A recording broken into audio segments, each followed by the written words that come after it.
অর্থনীতিতে চাহিদা, যোগান, উপযোগ, মুদ্রাস্ফীতি ও এত কিছু আমি কিভাবে কমপ্লিট করব, কিভাবে আমার কনসেপ্ট ক্লিয়ার হবে? ঠিক এই প্রবলেমগুলোই স্টুডেন্টরা সারা বছর ধরে ফেস করে।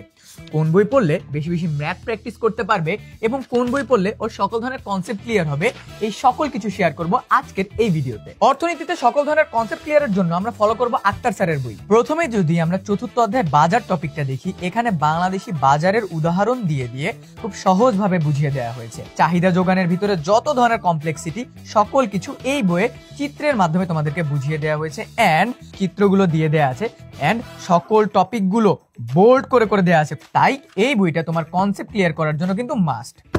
এবং দ্বিতীয় বইটা হলো রণজিৎ স্যারের বই। মজার বিষয় হলো তুমি যত ধরনের কনসেপ্ট পড়েছো এগুলো তো তোমার প্র্যাকটিস করতে হবে। প্রতিটি অধ্যায়ে প্রায় 80টি থেকে 90টি এমসিকিউ শুধুমাত্র প্র্যাকটিসের জন্য দেওয়া আছে। আমরা আমাদের অনলাইন ব্যাচের স্টুডেন্টদের পড়ানোর জন্য কিন্তু গুরুত্বপূর্ণ এবং কঠিন যে এমসিকিউ গুলো আছে এগুলোকে কিন্তু মার্ক করে রেখেছি।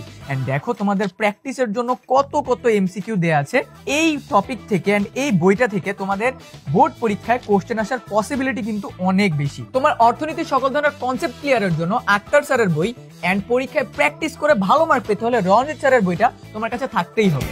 এই ওয়েট, ভিডিও তো শেষ হয়নি। মানবিক বিভাগের আরো অনেকগুলো সাবজেক্ট আছে। আর কোন কোন সাবজেক্টের এরকম ভিডিও চাও কমেন্ট সেকশনে জানিয়ে দাও।